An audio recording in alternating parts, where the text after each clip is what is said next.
जय हिंद, वंदे मातरम। साथियों, आज का आपका क्लास होने वाला है बीएसएससी कार्यालय परिचारिका।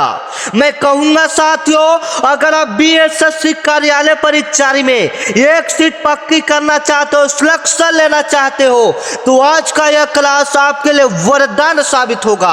आज के इस वीडियो में सीधे आपके पेपर में आने वाला प्रश्न बताएंगे, जो सीधे हूबहू आपके एग्जाम में देखने को मिलेगा। तो आज का आपका पहला प्रश्न है, जो आपके एग्जाम में 100% यही प्रश्न पूछा जाएगा।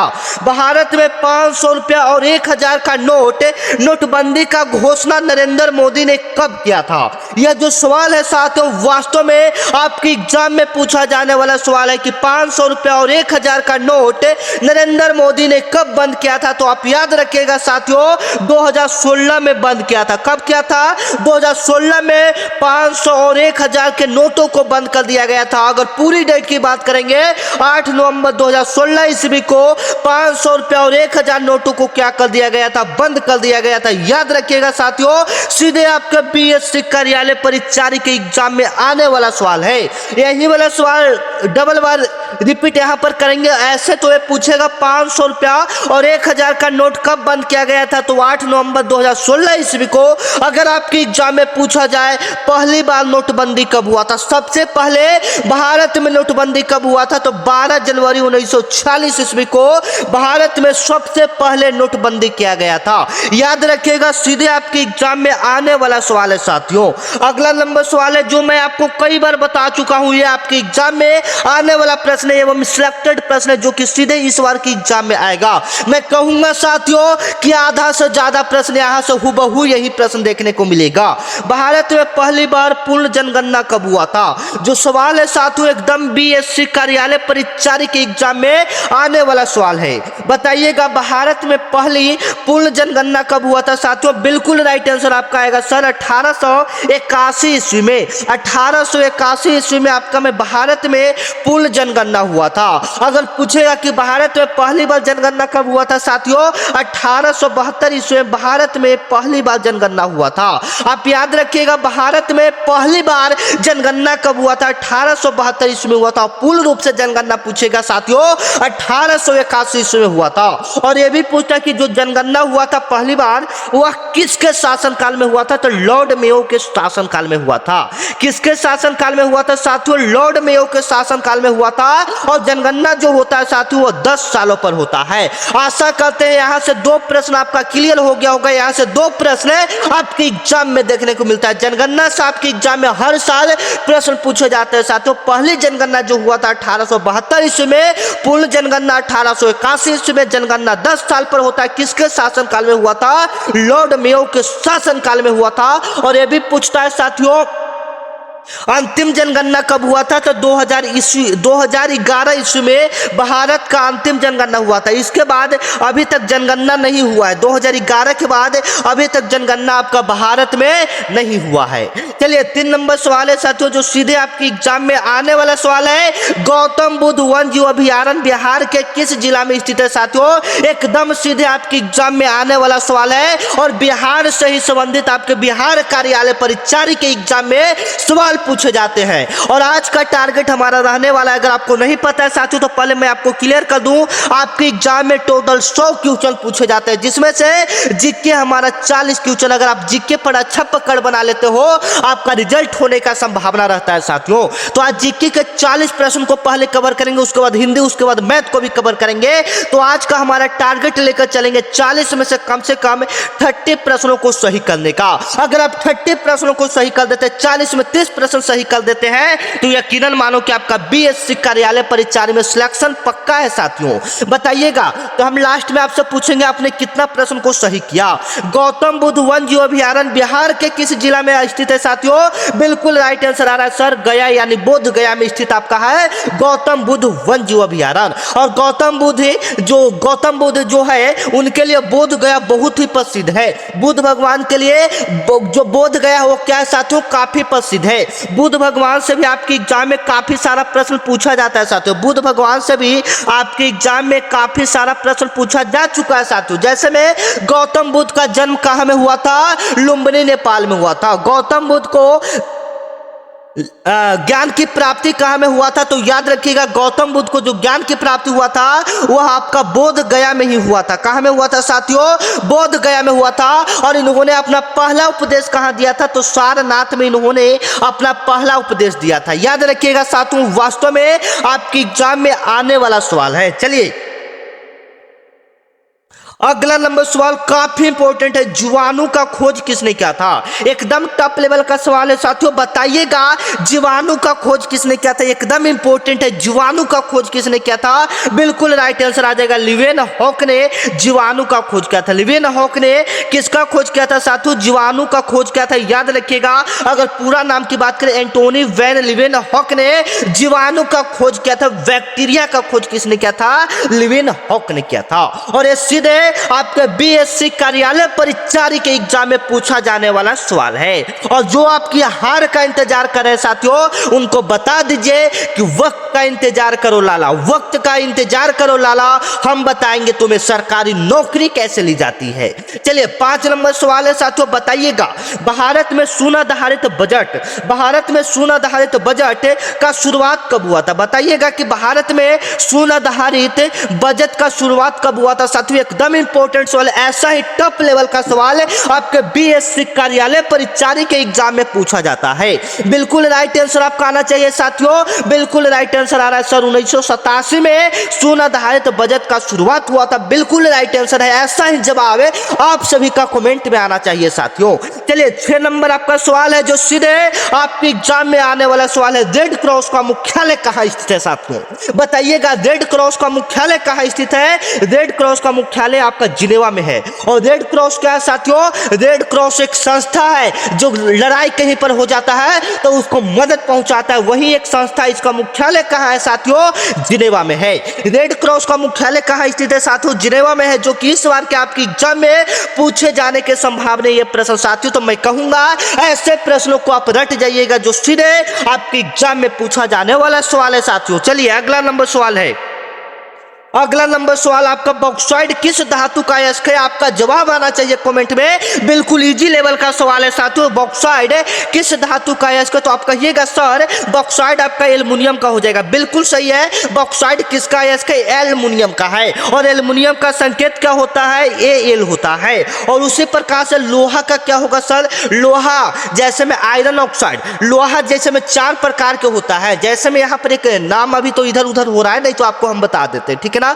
चलिए और यहाँ पर सभी का हम लोग सबसे पहले संकेत देख लेते हैं। लोहा का संकेत क्या होता है? Fe होता है। लोहा का संकेत क्या होता है? Fe होता है। और तांबा का क्या होता है सर? Cu होता है। और जस्ता का संकेत क्या होता है? Zn होता है।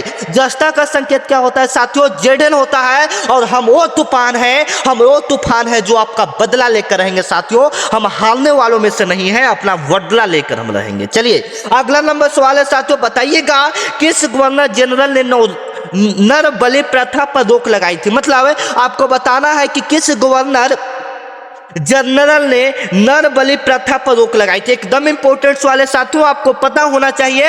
आपके एग्जाम में आने वाला सवाल है साथियों, एकदम सेम टू सेम ऐसा ही प्रश्न आपके एग्जाम में भी पूछा जाता है। तो लॉर्ड हार्डिंग ने आपका नर बलि प्रथा पर क्या लगाया था? रोक लगाया था। और यही वो लॉर्ड हार्डिंग है जो बंगाल विभाजन को रद्द किया था।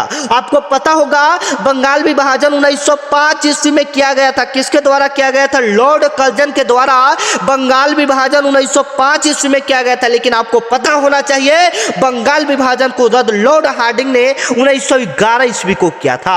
और यही लॉर्ड हार्डिंग है जो नर बलि प्रथा पर रोक लगाया था साथियों। ठीक है, आपको पता होना चाहिए जो सीधे आपके एग्जाम में आने वाला सवाल है साथियों। चलिए 9 नंबर आपका सवाल है। उससे पहले मैं बता दूं काफी सारे बच्चे इस चैनल को सब्सक्राइब कर चुके हैं, तो आप लोग अभी तक चैनल को सब्सक्राइब नहीं किए हो तो चैनल को सब्सक्राइब कर लीजिएगा। क्योंकि यह जो चैनल है साथियों आपका बड़ा भाई है जो आपके पीछे खड़ा रहकर डेली आपको क्लास करवाता है। और डेली ऐसा क्लास करवाता है जो सीधे आपकी एग्जाम में पूछा जाता है। और मैं कहूंगा कि यहाँ से 50,000 से ज्यादा बच्चे जुड़कर अपनी तैयारी को पूरी करें। तो आज से आप भी हमारे साथ जुड़ जाइए, क्योंकि यह चैनल कोई चैनल नहीं, आपका बड़ा भाई है जो आपके पीछे खड़ा रहेगा। ये चैनल सब्सक्राइब करने से फायदा क्या है साथियों, वो आपको हम बता देते हैं। सबसे पहले तो डेली आपको बीएससी कार्यालय परिचारी का क्लास मिलेगा और जो भी वैकेंसी आएगी सबसे पहले आपको इसी चैनल पर पता चलेगा। और जो भी वैकेंसी रहती है साथियों सारा यहीं पर आपका क्लास करवाया जाता है, तो आप चैनल को सब्सक्राइब कर सकते हैं। चलिए अगला नंबर सवाल है साथियों, पुष्यमित्र शुंग ने कितने अश्वमेध यज्ञ किए थे? यह भी काफी इंपोर्टेंट सवाल है साथियों कि जो पुष्यमित्र शुंग था वह कितने अश्वमेध यज्ञ किया था? तो याद रखिएगा साथियों वह टोटल 2 युद्ध किया था, 2 यज्ञ किया था। क्या किया था? 2 यज्ञ किया था। आप याद रखिएगा, एकदम इंपोर्टेंट सवाल है। चलिए अगला नंबर सवाल है साथियों, एकदम टॉप लेवल का सवाल है, बिहार विधानसभा में अनुसूचित जाति के लिए कितने सीटें आरक्षित है? एकदम टॉप लेवल का सवाल है साथियों। अगर आपको आ रहा है तो बता सकते हैं कि अनुसूचित जाति के लिए बिहार विधानसभा में कितने सीटें आरक्षित है साथियों? तो बिल्कुल याद हो जाएगा, टोटल जितना जिला है साथियों उतना अनुसूचित जाति के लिए सीटें आरक्षित है, तो 38 याद रखिएगा। अगर यहाँ पर एसटी लिखा रहता, क्या लिखा रहता? एसटी लिखा रहता तो 2 सीटें आरक्षित है साथियों, याद रखिएगा। आपकी एग्जाम में आने वाला सवाल है साथियों। चलिए अगला नंबर सवाल है, फ्यूज तार का गलनांक। जो फ्यूज तार रहता है सभी बच्चे को पता होगा फ्यूज तार क्या होता है। फ्यूज तार का गलनांक कैसा होना चाहिए बताइएगा? जो फ्यूज तार होता है उसका गलनांक कैसा होना चाहिए साथियों? बिल्कुल राइट आंसर आ रहा है सर, निम्न होना चाहिए। बिल्कुल बिल्कुल बिल्कुल अच्छा सा कमेंट आप लोग आ रहा है। फ्यूज तार का गलनांक कैसा होता है साथियों? निम्न होता है। और आप लोग बताइएगा कि आप लोग को क्लास कैसा लग रहा है, एक बार कमेंट करके जरूर बता दीजिएगा। और मेरा वीडियो कहां से देख रहे हैं, कौन सा डिस्ट्रिक्ट से देख रहे हैं, ये भी कमेंट में आना चाहिए साथियों। चलिए अगला नंबर सवाल है साथियों, वर्नाक्यूलर फ्रेश एक्ट को किसने रद्द किया था? एकदम इंपॉर्टेंट सवाल है, बताइएगा वर्नाक्यूलर फ्रेश एक्ट को किसने रद्द किया था साथियों? एकदम इंपॉर्टेंट सवाल है जो सीधे आपके एग्जाम में पूछा जाने वाला सवाल है। तो वर्नाक्यूलर फ्रेश एक्ट को लॉर्ड रिपन ने रद्द किया था। किसने रद्द किया था? लॉर्ड रिपन ने रद्द किया था। बी ऑप्शन आपका क्या हो जाएगा साथियों? बिल्कुल राइट हो जाएगा, जो सीधे आपके एग्जाम में आने वाला सवाल है साथियों, आने वाला सवाल है। वर्नाक्यूलर फ्रेश एक्ट को किसने रद्द किया था? तो लॉर्ड रिपन ने रद्द किया था, याद रखिएगा। और मैंने अभी आपको क्या करवाया, लॉर्ड कर्जन ने आपका बंगाल विभाजन किया था 1905 ईस्वी में। लॉर्ड कर्जन ने बंगाल विभाजन कब किया था साथियों? 1905 ईस्वी में, याद रखिएगा। और जो बच्चे मेरे व्हाट्सएप ग्रुप को ज्वाइन नहीं किए, ज्वाइन कर लेंगे। जुड़ने से फायदा आपको क्या है, जो भी क्लास का पीडीएफ है, जो भी वैकेंसी आएगी साथियों सबसे पहले आपको ग्रुप में पता चलता है। जो भी इंपॉर्टेंट क्लासेस सब रहता है आपको ग्रुप में सबसे पता पहले चलेगा। अगर आप ग्रुप में जुड़ना चाहते हैं तो यह मेरा व्हाट्सएप नंबर है। इस व्हाट्सएप नंबर पर आपको बीएसएससी लिखकर मैसेज करना पड़ेगा। फिर मेरे तरफ से आपके पास एक व्हाट्सएप ग्रुप का लिंक जाएगा, उस लिंक पर क्लिक करेंगे तो आप व्हाट्सएप ग्रुप में ज्वाइन हो जाएंगे। चलिए अगला नंबर सवाल है साथियों, जो सीधे आपके एग्जाम में आने वाला सवाल है कि भारतीय अर्थव्यवस्था का तृतीय क्षेत्र क्या कहलाता है? बताइएगा भारतीय अर्थव्यवस्था का तृतीय क्षेत्र क्या कहलाता है साथियों? एकदम टॉप लेवल का सवाल है, आपको पता होना चाहिए। तृतीय क्षेत्र किसे कहा जाता है? तृतीय क्षेत्र किसे कहा जाता है साथियों? बिल्कुल बिल्कुल अच्छा सा कमेंट आप लोग आ रहा है कि सर कृषि क्षेत्र को प्राथमिक क्षेत्र कहा जाता है। कृषि क्षेत्र को क्या कहा जाता है? प्राथमिक क्षेत्र कहा जाता है। कृषि क्षेत्र को क्या कहा जाता है? प्राथमिक क्षेत्र। और उद्योग को दूसरा क्षेत्र या द्वितीय क्षेत्र कहा जाता है, और सेवा क्षेत्र को तृतीय क्षेत्र कहा जाता है। सेवा क्षेत्र को क्या कहा जाता है साथियों? तृतीय क्षेत्र कहा जाता है, याद रखिएगा। ये आपके बिहार कार्यालय परिचारी के एग्जाम में पूछा जाने वाला सवाल है साथियों, ठीक है ना। चलिए अगला नंबर सवाल है, बताइएगा विक्रमशिला विश्वविद्यालय का स्थापना किसने किया था? एकदम टॉप लेवल का सवाल है। विक्रमशिला विश्वविद्यालय का स्थापना किसने किया था साथियों? जो सीधे आपके एग्जाम में आने वाला सवाल है साथियों। विक्रमशिला विश्वविद्यालय का जो स्थापना किया था वो धर्मपाल ने किया था। किसने किया था? धर्मपाल ने किया था। और एक आपका नालंदा विश्वविद्यालय, नालंदा विश्वविद्यालय का स्थापना, दोनों में से कोई एक सवाल इस बार के एग्जाम में पूछा जाएगा साथियों। सबसे पहले मैं आपको क्लियर करवा दूं, विक्रम विश्वविद्यालय का स्थापना धर्मपाल ने करवाया था और नालंदा विश्वविद्यालय का स्थापना कुमार गुप्त ने करवाया था, याद रखिएगा। आपके एग्जाम में आने वाला प्रश्न है। चलिए अगला नंबर सवाल है, भारत में गुलाबी क्रांति किससे संबंधित है? बताइएगा भारत में जो गुलाबी क्रांति है साथियों वह किससे संबंधित है? तो बताइएगा सर गुलाबी क्रांति का संबंध किससे हो जाएगा? झींगा मछली से हो जाएगा। वाह, गुलाबी क्रांति का संबंध किससे साथियों? झींगा मछली से है। और हरित क्रांति का संबंध पूछेगा तो फसल से हो जाएगा। और पीली क्रांति का पूछेगा तो तेलहन उत्पादन से हो जाता है। ये सारे इंपॉर्टेंट सवाल है जो सीधे आपके बीएससी कार्यालय परिचारी के एग्जाम में पूछा जाने वाला सवाल है साथियों। मैं कहूंगा सारे प्रश्न को आप रट जाइए, क्योंकि ये प्रश्न वास्तव में बीएससी कार्यालय परिचारी के एग्जाम में आने वाला सवाल है। अगला नंबर सवाल की बात करेंगे, अनुशीलन समिति का गठन किसने किया था? बताइएगा साथियों, अनुशीलन समिति का गठन किसने किया था? बिल्कुल राइट आंसर आ रहा है, पी मित्रा ने किया था। अनुशीलन समिति का गठन किसने किया था? पी मित्रा ने किया था। ये ऑप्शन आपका क्या हो जाएगा साथियों? बिल्कुल राइट हो जाएगा, जो सीधे आपके बीएससी कार्यालय परिचारी के एग्जाम में पूछा जाने वाला सवाल है साथियों। अनुशीलन समिति का गठन पी मित्रा ने किया था, ठीक है ना। चलिए अगला नंबर सवाल है साथियों, एंग्स्ट्रॉम। एंग्स्ट्रॉम से क्या मापा जाता है? कोई बता सकता है एंग्स्ट्रॉम से क्या मापा जाता है? प्रकाश का तरंगदैर्घ्य मापा जाता है। एंग्स्ट्रॉम से क्या मापा जाता है साथियों? प्रकाश का तरंगदैर्घ्य। और ऐसा एक सवाल आपके एग्जाम में पूछा जाता है कि इससे क्या मापा जाता है, इससे क्या मापा जाता है, तो याद रखिएगा प्रकाश का तरंगदैर्घ्य मापा जाता है। बी ऑप्शन आपका क्या हो जाएगा साथियों? बिल्कुल राइट हो जाएगा, जो कि सीधे आपके एग्जाम में पूछा जाने वाला सवाल है साथियों, ठीक है। बिहार में तीन कठिया प्रथा का संबंध किससे था? बताइएगा, बिहार में तीन कठिया प्रथा का संबंध किससे था साथियों? एकदम इंपॉर्टेंट लेवल का सवाल है, एकदम टफ लेवल का सवाल है। बताइएगा, बिहार में तीन कठिया जो प्रथा है उसका संबंध किससे साथियों? तो आप सभी को पता है नील से। किससे संबंध है? नील से। और मतलब जो तीन कठिया प्रथा था उसका संबंध कैसे था?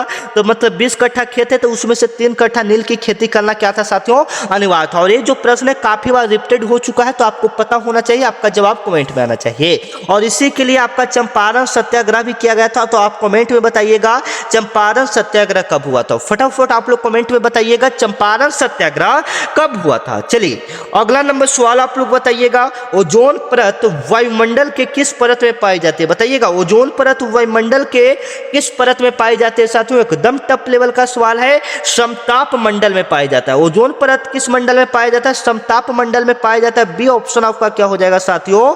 बिल्कुल राइट हो जाएगा, जो सीधे आपके एग्जाम में पूछा जाने वाला सवाल है कि ओजोन परत वायुमंडल के किस परत में पाई जाती है साथियों? तो याद रखिएगा समताप मंडल में पाया जाता है। बी ऑप्शन आपका क्या हो जाएगा? बिल्कुल राइट हो जाएगा, जो सीधे आपके बीएससी कार्यालय परिचारी के एग्जाम में पूछा जाने वाला सवाल है।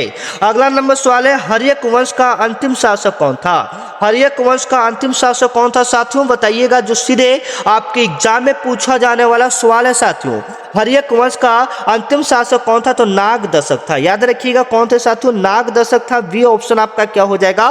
बिल्कुल राइट हो जाएगा। हर्यक वंश का अंतिम शासक कौन था साथियों? नागदशक था, ठीक है। एकदम इंपॉर्टेंट सवाल का एकदम इंपॉर्टेंट सवाल है, जो सीधे आपके एग्जाम में पूछा जाएगा। अगला नंबर सवाल है साथियों, भारतीय संविधान की 11वीं अनुसूची में कितने विषय हैं? बताइएगा, जो भारतीय संविधान की 11वीं अनुसूची है उसमें कितने विषय हैं साथियों? एकदम टफ लेवल का सवाल है, जो कि सीधे आपके एग्जाम में पूछा जाएगा। तो 11वीं अनुसूची में टोटल 29 विषय हैं। कितने विषय हैं साथियों? टोटल 29 विषय है। अगर ऐसे पूछेगा भारतीय संविधान में टोटल कितना अनुसूची है, तो 12 अनुसूची है, आप ये याद रखिएगा, ठीक है। एकदम टफ लेवल का सवाल आपको करवा रहे हैं साथियों, जो सीधे आपके एग्जाम में आने वाला सवाल है। चलिए, सत्यमेव जयते किस उपनिषद से लिया गया? बताइएगा कोई साथियों, सत्यमेव जयते किस उपनिषद से लिया गया साथियों? एकदम टफ लेवल का सवाल है। तो यह मुंडको कोपनिषद से लिया गया है। कहां से लिया गया है? मुंडको कोपनिषद से लिया गया है। बी ऑप्शन आपका क्या हो जाएगा साथियों? बिल्कुल राइट हो जाएगा। यह किस उपनिषद से लिया गया है? मुंडको कोपनिषद से लिया गया है। सत्यमेव जयते किस उपनिषद से लिया गया है साथियों? मुंडको कोपनिषद से लिया गया है। बी ऑप्शन आपका क्या हो जाएगा? बिल्कुल राइट हो जाएगा, जो सीधे आपके एग्जाम में पूछा जाने वाला सवाल है साथियों। Grand old man of India, grand old man of India किसे कहा जाता है साथियों? बताइएगा, grand old man of India किसे कहा जाता है साथियों? एकदम टफ लेवल का सवाल है। दादा भाई नौरोजी को grand old man of India के नाम से जाना जाता है। दादा भाई नौरोजी को आपको पता होना चाहिए साथियों, grand old man of India किसे कहा जाता है? दादा भाई नौरोजी को कहा जाता है। चलिए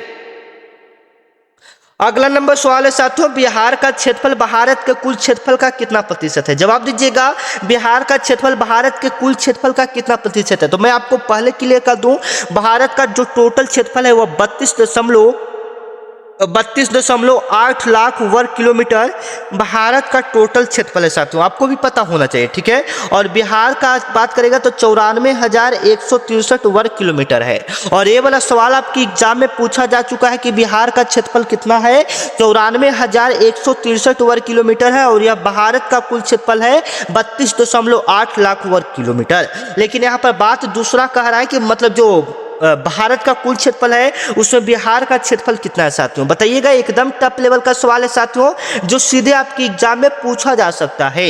याद रखिएगा 2.86% हो जाएगा। क्या हो जाएगा साथियों, 2.86% क्या हो जाएगा, बिहार का क्षेत्रफल हो जाएगा। मतलब भारत का मान लीजिए कि 100% है तो उसमें बिहार का कितना है, 2% है, याद रखिएगा। चलिए अगला नंबर सवाल है साथियों, बताइएगा, जो कि टफ लेवल का सवाल है, आपकी एग्जाम में आने वाला सवाल है कि गोबी मरुस्थल कहाँ स्थित है। आपको पता होना चाहिए साथियों गोबी मरुस्थल कहाँ है, एकदम टफ लेवल का सवाल है। पहले आप बताइए, मरुस्थल से आपकी एग्जाम में बहुत सारे प्रश्न पूछे जाते हैं, गोबी मरुस्थल कहाँ पर है।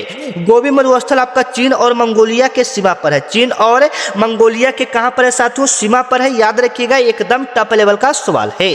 गोबी मरुस्थल कहाँ पर स्थित है, तो चीन और मंगोलिया के सीमा पर स्थित है साथियों। ए ऑप्शन आपका क्या हो जाएगा, बिल्कुल राइट हो जाएगा, जो सीधे आपके एग्जाम में पूछा जाने वाला सवाल है साथियों। चलिए और पूछेगा कि भारत का सबसे बड़ा मरुस्थल कौन सा है, कोई बच्चे बता सकते हैं भारत का सबसे बड़ा मरुस्थल कौन सा है साथियों। भारत का सबसे बड़ा मरुस्थल कौन सा है, याद रखिएगा थार मरुस्थल। भारत का सबसे बड़ा मरुस्थल थार मरुस्थल। और विश्व का पूछेगा तो कौन सा मरुस्थल हो जाएगा, सहारा मरुस्थल। विश्व का सबसे बड़ा मरुस्थल सहारा मरुस्थल, याद रखिएगा, एकदम टफ लेवल का सवाल है। अगला नंबर सवाल है साथियों, कोस्का का पावर हाउस किसे कहा जाता है, बताइएगा साथियों। कोस्का का पावर हाउस किसे कहा जाता है साथियों, माइटोकॉन्ड्रिया को कहा जाता है। कोस्का का पावर हाउस किसे कहा जाता है साथियों, माइटोकॉन्ड्रिया को कहा जाता है। बी ऑप्शन आपका क्या हो जाएगा साथियों, बिल्कुल राइट हो जाएगा। कोस्का का पावर हाउस किसे कहा जाता है साथियों, माइटोकॉन्ड्रिया को कहा जाता है, जो सीधे आपके एग्जाम में पूछा जाने वाला सवाल है साथियों। चलिए अगला नंबर सवाल बताइएगा, स्वराज पार्टी का स्थापना किस वर्ष हुआ था। स्वराज पार्टी का स्थापना किस वर्ष हुआ था साथियों, बताइएगा, एकदम टफ लेवल का सवाल है। स्वराज पार्टी का जो स्थापना है साथियों वह आपका 1923 ईस्वी में हुआ था। स्वराज पार्टी का स्थापना कब हुआ था साथियों, 1923 ईस्वी में आपका स्वराज पार्टी का स्थापना हुआ था, याद रखिएगा, एकदम टफ लेवल का सवाल है, जो सीधे आपके बीएससी कार्यालय परिचारी के एग्जाम में सवाल पूछा जा सकता है साथियों। चलिए राज्यसभा का पदेन सभापति कौन होता है, बताइएगा साथियों। राज्यसभा का पदेन सभापति कौन होता है साथियों, एकदम टफ लेवल का सवाल है, याद रखिएगा। जो पदेन सभापति पूछेगा तो यह वाइस प्रेसिडेंट होता है। कौन होता है साथियों, वाइस प्रेसिडेंट, यानी उपराष्ट्रपति जी होते हैं। अगर वर्तमान समय में पूछेगा कि भारत का उपराष्ट्रपति कौन है तो आप लोग जवाब दे पाएंगे, जवाब दीजिए तो फटाफट कमेंट में। और यह भी सवाल पूछा जाता है कि भारत का पहला उपराष्ट्रपति कौन था, तो डॉक्टर राधा कृष्ण थे। कौन थे, डॉक्टर राधा कृष्ण श्री आपके भारत के प्रथम उपराष्ट्रपति थे। और राष्ट्रपति की बात करेगा तो डॉक्टर राजेंद्र प्रसाद। ठीक है, दोनों कवर कीजिएगा, दोनों आपकी एग्जाम के लिए एकदम टफ लेवल का सवाल है साथियों। चलिए, और ये सवाल मैं आपको कई बार रिपीट करवा चुका हूं, तो इसका जवाब आप लोग के कमेंट में आना चाहिए कि शुष्क बर्फ का मतलब शुष्क बर्फ क्या है, ड्राई आइस क्या है एक प्रकार का, तो ठोस कार्बन डाइऑक्साइड है। ड्राई आइस एक प्रकार का क्या है साथियों, ठोस कार्बन डाइऑक्साइड है, याद रखिएगा। बी ऑप्शन आपका क्या हो जाएगा साथियों, बिल्कुल राइट हो जाएगा, जो सीधे आपके एग्जाम में पूछा जाने वाला सवाल है साथियों। शुष्क बर्फ क्या है, ड्राई आइस क्या है साथियों, ठोस एक प्रकार का क्या है, कार्बन डाइऑक्साइड है, याद रखिएगा, एकदम टफ लेवल का सवाल है। चलिए अगला नंबर सवाल बताइएगा, बिहार में सदाकत आश्रम का स्थापना किसने किया था। बिहार में सदाकत आश्रम का स्थापना किसने किया था, 31 नंबर सवाल है साथियों, जो सीधे आपके बीएससी कार्यालय परिचारी के एग्जाम में पूछा जाने वाला सवाल है। बिहार में सदाकत आश्रम का स्थापना किसने किया था साथियों, मजहरुल हक ने किया था। किसने किया था, मजहरुल हक ने किया था। बी ऑप्शन आपका क्या हो जाएगा साथियों, बिल्कुल राइट हो जाएगा। ठीक है ना, एकदम टफ लेवल का सवाल है। बिहार में सदाकत आश्रम का स्थापना किसने किया था, मजहरुल हक ने किया था। मजहरुल हक ने किया था। बी ऑप्शन आपका क्या हो जाएगा साथियों, बिल्कुल राइट हो जाएगा। ठीक है ना, चलिए अगला नंबर सवाल है साथियों, पित्तल किसका मिश्रण है? बताइएगा, सारा क्वेश्चन हम लोग कवर करेंगे। पित्तल किसका मिश्रण है? पित्तल पित्तल पित्तल किसका मिश्रण है साथियों? एकदम टफ लेवल का सवाल है, तांबा और जस्ता का। पित्तल किसका मिश्रण है साथियों? तांबा और जस्ता का, जो कि सीधे आपके एग्जाम में पूछा जाने वाला सवाल है साथियों। पित्तल किसका मिश्रण है? पित्तल किसका मिश्रण है? पित्तल किसका किसका मिलकर बनता है साथियों? तो कॉपर प्लस Zn को मिलाकर आपका पित्तल बनाया जाता है। ठीक है ना, एकदम टफ लेवल का सवाल है, जो कि सीधे आपके बीएससी कार्यालय परिचारी के एग्जाम में पूछा जाएगा। जैसे मैं यहाँ पर पहले आपको क्लियर कर दूं, जीके में जो टॉपिक है साथियों, वो टॉपिक इंपोर्टेंट ही टॉपिक से लिया जाता है। जैसे बिहार से पहले ले लिया जाता है, संविधान से ले लिया जाता है, खेल से ले लिया जाता है, दिवस से ले लिया जाता है, पंचवर्षीय योजना से ले लिया जाता है, कुछ महत्वपूर्ण योजना और कुछ करंट अफेयर्स, ऐसे सवाल आपके एग्जाम में पूछे जाते हैं। ठीक है ना, ये सब तो आपका जीके हो गया। हिंदी की बात करें तो हिंदी आपका 10th लेवल के ही बेसिक पर रहता है। जैसे मुहावरा हो गया, लुकोक्ति हो गया, उल्टा शब्द हो गया, ये सारे प्रश्न आपके बिहार कार्यालय में पूछा जाता है। मैथ का तो बात करेंगे ही नहीं, मैथ का बात थोड़ा सिंपल है, आपको कई बार बता चुके हैं। ठीक है ना, चलिए, और यहाँ से भी सवाल, नीति आयोग से सवाल आपके बीएससी कार्यालय परिचार में बन चुके हैं साथियों, इसलिए मैं ये प्रश्न को आपको एकदम क्या बोलते हैं, अच्छे लेवल का आपको याद करवा देते हैं। ठीक है, नीति आयोग का गठन कब हुआ था? बताइएगा साथियों, नीति आयोग का जो गठन हुआ था, यह हुआ था 1 जनवरी 2015 ईस्वी को। सबसे पहले क्लियर कीजिएगा मेरे बातों को, नीति आयोग का जो गठन हुआ था 1 जनवरी 2015 ईस्वी को नीति आयोग का गठन हुआ था। नीति आयोग का गठन कब हुआ था? याद रखिएगा साथियों, 1 जनवरी 2015 ईस्वी को नीति आयोग का गठन हुआ था। नीति आयोग का गठन 1 जनवरी 2015 ईस्वी को हुआ था, याद रखिएगा। और इसका अध्यक्ष भी पूछा जाता है कि इसका अध्यक्ष कौन होता है नीति आयोग का? तो इसका अध्यक्ष आपका प्रधानमंत्री जी होते हैं। इसका अध्यक्ष कौन होते हैं साथियों? प्रधानमंत्री जी होते हैं, याद रखिएगा। ये 2 क्वेश्चन पहले क्लियर कीजिए, फिर इसके बारे में जो सवाल पूछा जाएगा वो मैं आपको बताता हूं। ठीक है ना, तो देखिए, सबसे पहले क्लियर कर दे कि नीति आयोग है ना, नीति आयोग पहले दूसरा आयोग था। जैसे कोई योजना रहता है ना, उसका नाम बदल के नीति आयोग कर दिया गया था। तो नीति आयोग का पूछेगा कि नीति आयोग का पहले का क्या नाम था साथियों? तो योजना आयोग था। नीति आयोग के पहले का नाम क्या था साथियों? योजना आयोग। नीति आयोग के पहले का क्या नाम था साथियों? योजना आयोग। याद रखिएगा, ये आपकी एग्जाम में पूछा जाने वाला सवाल है कि नीति आयोग का पहले का नाम क्या था साथियों? योजना आयोग नाम था, जो कि सीधे आपके बीएससी कार्यालय परिचारी के एग्जाम में पूछा जाने वाला सवाल है साथियों। नीति आयोग का पहले का नाम क्या था? योजना आयोग था। और यह भी पूछा जाता है कि योजना आयोग का स्थापना कब हुआ था? यह भी सवाल आपके बीएससी कार्यालय परिचारी में कई बार पूछा जा चुका है। तो इसका स्थापना की बात करेंगे तो 1950 ईस्वी में हुआ था। इसका स्थापना कब हुआ था? 1950 ईस्वी में हुआ था, याद रखिएगा। योजना आयोग का स्थापना 1950 ईस्वी में हुआ था। धीरे धीरे धीरे इसको 2014 में समाप्त कर दिया गया, फिर 2014 में इसी योजना का नाम बदलकर नीति आयोग जारी कर दिया गया। ठीक है ना, चलिए, अगला नंबर सवाल है साथियों, जो कि थोड़ा सा इजी लेवल है और थोड़ा सा इंपॉर्टेंट भी है, तो आप इसका जवाब कमेंट में दीजिएगा। मानव शरीर की सबसे बड़ी ग्रंथि कौन सा है? मानव शरीर की सबसे बड़ी ग्रंथि कौन सा है साथियों? आपका जवाब आ रहा है सर, बिल्कुल राइट हो जाएगा, यकृत यानी लीवर। मानव शरीर की सबसे बड़ी ग्रंथि कौन सा हो जाएगा साथियों? यकृत यानी लीवर। सी ऑप्शन आपका क्या हो जाएगा? बिल्कुल राइट हो जाएगा, जो सीधे आपके बीएससी कार्यालय परिचारी के एग्जाम में पूछा जाने वाला सवाल है साथियों। मानव शरीर की सबसे बड़ी ग्रंथि कौन सा हो जाएगा? यकृत, जिसको हम लोग क्या बोलते हैं? लीवर कहते हैं। ठीक है ना, ये सारे जैसे में इंपॉर्टेंट सवाल है साथियों, आपके एग्जाम में पूछा जाने वाला है। और यहाँ से क्या क्या बन सकता है प्रश्न कि मानव शरीर की सबसे बड़ी हड्डी कौन सा है? तो फीमर है, जिसको जांघ का हड्डी कहते हैं। और एक आपका स्टेपिस हो जाता है। एक आपका क्या हो जाता है साथियों? स्टेपिस, जिसे छोटा हड्डी या कान का हड्डी भी इसको हम लोग बोलते हैं। चलिए, अगला नंबर सवाल है, बताइएगा प्लासी का युद्ध किस नदी के किनारे हुआ था? एकदम टफ लेवल का सवाल है साथियों, आपको पता होना चाहिए जो प्लासी का युद्ध है यह किस नदी के किनारे हुआ था। तो पहले तो आपको पता होना चाहिए कि प्लासी का युद्ध हुआ कब था साथियों। तो प्लासी का जो युद्ध हुआ था वह हुआ था 1757 ईस्वी में। प्लासी का युद्ध कब हुआ था साथियों? 1757 ईस्वी में आपका प्लासी का युद्ध हुआ था, याद रखिएगा, एकदम टफ लेवल का सवाल है साथियों। प्लासी का युद्ध कब हुआ था? 1757 ईस्वी में आपका प्लासी का युद्ध हुआ था। और युद्ध से बहुत सारे प्रश्न पूछे जाते हैं, जैसे पानीपत का प्रथम युद्ध कब हुआ? 1526 ईस्वी में, 1556 ईस्वी में और 1561 ईस्वी में। 3 युद्ध पानीपत का है, ठीक है ना। और प्लासी का 1757, बक्सर का 1764 यहाँ पर। लेकिन दूसरा सवाल पूछा है, प्लासी का युद्ध किस नदी के किनारे हुआ था? तो याद रखिएगा, हुगली भागीरथी नदी के किनारे आपका क्या हुआ था साथियों? प्लासी का युद्ध हुआ था, हुगली भागीरथी नदी के किनारे हुआ था। चलिए 36 नंबर आपका सवाल है, एनडीसी राष्ट्रीय विकास परिषद एनडीसी का स्थापना कब हुआ था साथियों, तो बताइएगा। एनडीसी का जो स्थापना हुआ था साथियों वह हुआ था 1952 ईस्वी में। एनडीसी का स्थापना कब हुआ था साथियों, 1952 ईस्वी में आपका एनडीसी का स्थापना हुआ था। राष्ट्रीय विकास परिषद का स्थापना कब हुआ था, 1952 ईस्वी में। एनडीसी का स्थापना 1952 ईस्वी में हुआ था। चलिए अगला नंबर सवाल है, विटामिन बी 12 में कौन सी धातु पाई जाती है साथियों, बताइएगा। विटामिन बी 12 में कौन सा धातु पाया जाता है, तो कोबाल्ट पाया जाता है। विटामिन बी 12 में कौन सा धातु पाया जाता है, कोबाल्ट पाया जाता है। सी ऑप्शन आपका क्या हो जाएगा साथियों, बिल्कुल राइट हो जाएगा, जो सीधे आपके बीएससी कार्यालय परिचारी के एग्जाम में पूछा जाने वाला सवाल है साथियों। विटामिन बी 12 में कौन सा धातु पाया जाता है, कोबाल्ट पाया जाता है। विटामिन बी 12 में कौन सा धातु पाया जाता है साथियों, कोबाल्ट पाया जाता है। सी ऑप्शन आपका क्या हो जाएगा,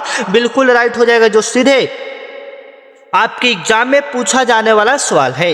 अगला नंबर सवाल बताइएगा, मौर्य वंश के बाद मगध पर किस वंश का शासन हुआ था, एकदम इंपोर्टेंट सवाल है साथियों, बताइएगा।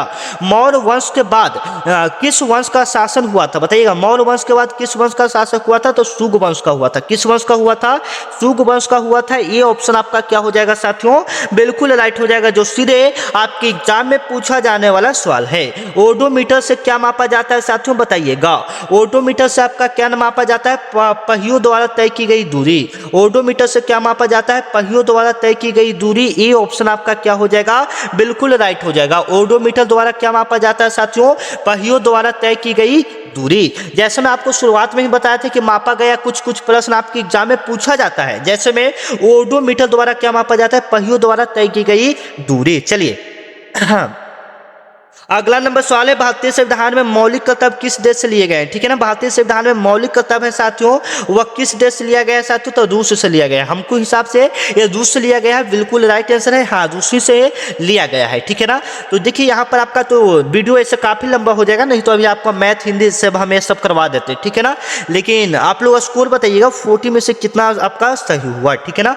40 में से कितना सही हुआ कमेंट में जरूर बताइएगा। मिलते हैं नेक्स्ट वीडियो में, तब तक के लिए जय हिंद जय भारत।